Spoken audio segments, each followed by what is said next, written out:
Sir నేను ఈరోజు ఒక కరపత్రం చూశాను. ఆర్యవైశ్య సభ ప్రొద్దుటూరు వారు ముద్రించారు ఈ కరపత్రము. వివాహ ప్రక్రియలో ప్రీ వెడ్డింగ్ షూట్లను నిషేధిద్దాం, వివాహ సుముహూర్త సమయంలో ఫోటో అండ్ వీడియోగ్రాఫర్స్ను కట్టడి చేద్దాం, హిందూ వివాహ వ్యవస్థ పవిత్రతను ఔన్నత్యాన్ని కాపాడుదామని ముద్రించారు సార్. చాలా బాధాకరంగా ఉంది సార్.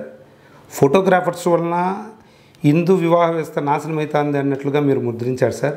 వ్యవస్థను నాశనం చేసే వాళ్ళుగా ఇలా ముద్రించడం ఎంతవరకు కరెక్టో మీరు ఆలోచించండి సార్ ఒక్కసారి. దీనికి మేము చాలా బాధపడుతున్నాం.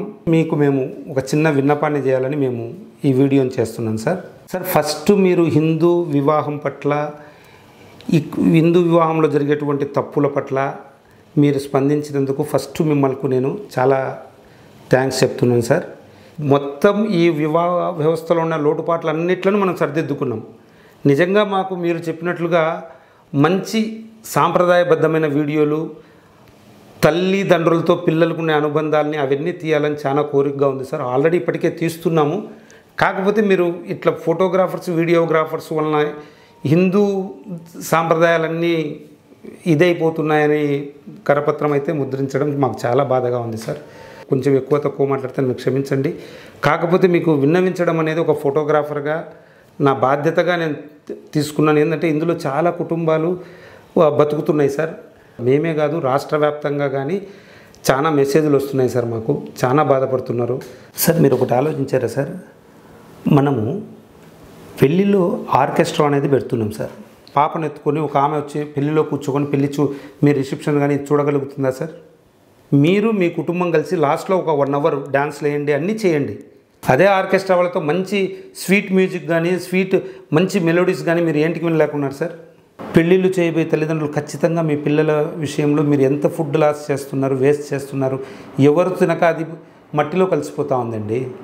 ఒక్కసారి ఆలోచించండి. స్టేటస్ చెప్పుకోనికి ప్లాస్టిక్ బాటిల్స్ వాడుతున్నారు, ప్లాస్టిక్ గ్లాసులు వాడుతున్నాం. దీనివల్ల మన సమాజానికి ఎంత చెడు జరుగుతుందో మీరు ఇప్పుడు తెలియదు మీకు. దీనికి ఏమన్నా సొల్యూషన్ ఉందేమో చెప్పండి సార్. మీరంతా ఒక మంచి అరిటాకులో నెయ్యి, పప్పు, అన్నము ఇటువంటి సాంప్రదాయబద్ధంగా ఒక 2-3 రకాల స్వీట్లు పెట్టలేరా అండి? మీరు చేసిన లేట్ వలన బ్యూటీషియన్ లేట్ చేస్తుంది. బ్యూటీషియన్ లేట్ చేయడం వల్ల ఫోటోగ్రాఫర్ అనుకున్న అవుట్పుట్ ఇవ్వలేకపోతున్నాడు. దానివల్ల 1-2 చోట్ల ఎక్కడైనా మిమ్మల్ని మేము ఇబ్బంది పెట్టిండొచ్చు. ఆ ఫోటో బాగా తీసి మీకు ఇవ్వాలా, మీ దగ్గర మంచి గుడ్ విల్ తెచ్చుకోవాలా అనేది సార్ మా తపన. బ్యూటీషియన్కి ఇవ్వాల్సిన టయాన్ని బ్యూటీషియన్కి ఇవ్వండి, ఫోటోగ్రాఫర్కి ఇవ్వాల్సిన టయాన్ని ఫోటోగ్రాఫర్కి ఇవ్వండి. టయాన్ని మీరు వృధా చేసుకొని ఫోటోగ్రాఫర్లు తొందర పెడుతున్నారు, ఫోటోగ్రాఫర్ డిస్టర్బ్ చేస్తున్నారు అనడం ఎంత మాత్రం కరెక్ట్ సార్? మీరు వాళ్ళు ఎవరో చేశారు, వాళ్ళకంటే మాది ఇట్లుండాలా, మాకంటే ఇది ఇట్లుండాలని మీరు కొత్త పోగడలు కావాలా, మీరు కొత్తగా కావాలని మీరు తీయించుకుంటున్నారు సార్. మాకు అవన్నీ వద్దని చెప్పండి సార్. మీరందరూ మాకు ఇటువంటి వర్క్ చేసేయండి అని మీరు పాంప్లెట్ ముద్రించింటే మేము హ్యాపీగా ఫీల్ అయ్యేవాళ్ళం సార్. అందులో మమ్మల్ని నిజంగా చెప్తున్నాను సార్, రామ్మోహన్ సార్, చాలా మీరు అయితే ఆ పదాలు చదవండి. మీరు ఆ పదాలు మీరు ఎట్లా వాడినారో మాకు చాలా బాధగా ఉంది సార్. ప్లీజ్ దాన్ని కొంచెం మీరు ఆ కరపత్రాన్ని వెనక్కి తీసుకోగలిగితే మాకు చాలా ఆనందంగా ఉంటుంది సార్. నిజంగా మీకు ఇలా కావాలని చెప్పండి, మాకు ఇంత సాంప్రదాయబద్ధంగా కావాలనండి.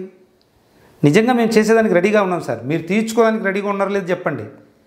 మీరు ఈ గైడెన్స్ ఫోటోగ్రాఫర్స్ తప్పు అనకుండా, అయ్యా మనం ఆర్యవైశ్య సభ అంతా కలిసి మనం ఈ విధంగా తీర్చుకున్నాం, మన పిల్లలకి ఈ విధంగా పెళ్ళిళ్ళు తీర్చుకున్నాం, ఇటువంటి మనం మానేద్దాం. మీరు తీర్చుకున్నప్పుడే కదా సార్ మేము తీసేది.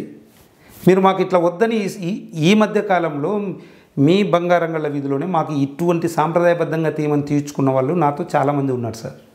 పిల్లలు తల్లుల మధ్య ఫీలింగ్ చూపించగలిగిన, అత్తాకోడళ్ళ మధ్య మంచి అనుబంధాన్ని చూపించగలిగినాం, మంచి ప్రేమలు కనిపించేట్టుగా వీడియోలు తీయగలిగినాం సార్. మీరు ఎక్కడో 1-2 ఎవరో తీసేటి మీకు ఇబ్బంది కలిగిండొచ్చు. ఎక్కడో ఎవరో 1-2 ఉంటారు మా ఫీల్డ్లో, కానీ కాదనం. అందరికీ ఇప్పుడు మీరు చేసిన పని ఎందువల్ల అందరం బాధపడుతున్నాం సార్. ముహూర్తం టైంలో 1 గంట ఫోటోగ్రాఫర్లని నిషేధించాలని మీరు కరపత్రంలో ముద్రించారు సార్. ముహూర్తం టైంలో మీరు చెప్పినట్టుగా ఫోటోగ్రాఫర్ల డిస్టర్బెన్స్ అనేది అక్కడక్కడ జరుగుతూ ఉండొచ్చు. ముహూర్తం టైంలో మీరు చెప్పినట్టు చాలా ప్రశాంతంగా ముహూర్తం జరగాల. స్వామివారు చదివేటువంటి వేద మంత్రాలు కానీ ఏమైనా అందరికి వినపడేటట్లు ఉండాలి. అలాగే చేద్దాం సార్ పెళ్ళి అయితే. కానీ మీరు ఒకటి ఆలోచించారు సార్, మీరు తాళి కట్టిన తర్వాత వేసుకునేటువంటి తలంబ్రాలు అనవసరంగా ఎన్ని రకాలు ఇట్లా ఊపుతారు సార్. అది ఎంగిల్తో సహా ఎదుటి వ్యక్తి పైన పడుతుంది సార్. అవి కానీ మారుద్దాం సార్. నిజంగా సాంప్రదాయబద్ధంగా చేద్దాం. తలపైన ఒక 10 రకాల రెక్కలు వేద్దాం, పూల రెక్కలు. ఈ ఊపేటి బెండ్లు ఇవన్నీ తీసేయండి సార్. ఈ ఫైరింగ్ అని పెడుతున్నాడు సార్ ఈ మధ్య. ఆ తలుకులు అవన్నీ మిందబడి మేకప్ పోతా ఉంది, ఫోటోగ్రాఫర్కి ఫోటోలు సరిగా రావు. వీటన్నింటిలో మార్పులు చేద్దాం సార్. మీరు కోరుకున్నట్లు సాంప్రదాయబద్ధంగానే ఫోటోలు వీడియోలు తీద్దాం సార్. మీరు మాకు సహకరించండి, మేము మీకు సహకరిస్తాం సార్. సార్ ముహూర్తం టైంలో మంచిగా ఫోటో అండ్ వీడియోగ్రాఫర్ రానికి మాకు స్టేజ్ పైన ఒక్క ఫోటోగ్రాఫర్ ఒక్క వీడియోగ్రాఫర్ ఉంటే చాలమ్మా అని చెప్పండి. మేము ఒక్క ఫోటో ఒక్క వీడియోగ్రాఫర్తో కానీ అద్భుతాలు చేయగలుగుతాం సార్. మా బాధను ఖచ్చితంగా మీరు అర్థం చేసుకోవాలి సార్. దీనిపైన ఒక మంచి మాట ఫోటోగ్రాఫర్లు ఒక మంచి మెసేజ్ ఇవ్వండి సార్. దాన్ని ఫాలో అయ్యేదానికి సిద్ధంగా ఉన్నాం సార్. కానీ ఇలా ముద్రించి ఫోటోగ్రాఫర్లను అవమానించద్దండి సార్ ప్లీజ్.